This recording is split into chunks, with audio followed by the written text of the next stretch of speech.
Assalomu alaykum barchaga do'stlar. Sog'misizlar, omonmisizlar? Yangi yil mana ekan avtobusi Moskvada keldi. Sizlarga ko'rsatib boraman. Bu avtobus orqasidan quvlab yurib videoga olyapman. Shu mehnatlarimizni qadrlab bittadan like bosib, kanalga obuna bo'lib qo'ying. O'zbekistonga salom deb qo'ying. Sinovim go'dim. Qorbobolar mana raqsda. Bugun 2025-yil 29-dekabr.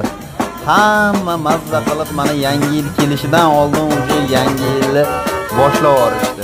Bilasizlar, Moskvada 1 oy oldin boshlanadi. Shuning uchun qorbobolar aylanib yurishdi.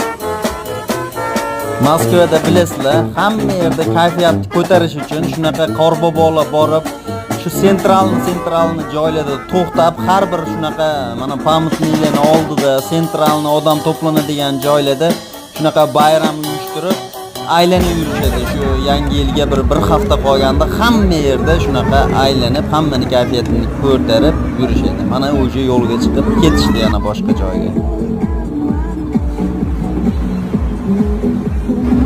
Kanalga obuna bo'lib qo'ying. Bundan ham zo'r videolarni Xudo xolasa chiqarishga harakat qilaman.